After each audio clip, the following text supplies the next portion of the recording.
அவர் பேர் சொல்லி நான் சொல்லவே கிடையாது. நான் பேட்டி கொடுத்தேன். ஒரு உயிர்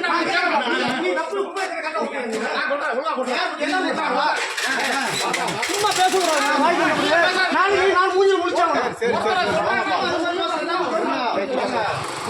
பேச வாங்கி பிரஸ் மீடியா தான் பேசுறதா? சரி சரி சரி இல்ல இல்ல அதாவது என்னைக்கு வந்து சொன்னாக்கா வாயில கிழிச்சு விட்டுறாங்க. சும்மா சும்மா சொல்லக்கூடாது. பொறுமையாக பேட்டி கொடுத்துருப்பீங்க.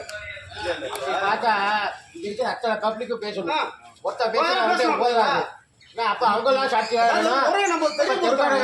சொல்லணும்ல. ஒருத்த சொன்னா போதும். ஆப்போசிட் பார்ட்டியா இருப்பாங்க. அதான் இவ்வளவு தூரம் பேசுறாங்க. அதான் மக்களை விழிப்புணர்வு ஏற்படுத்துறது பேசுறதை விட்டுட்டு தேவையில்லாத வீதியை கிளப்பிட்டா என்ன பிரச்சனை?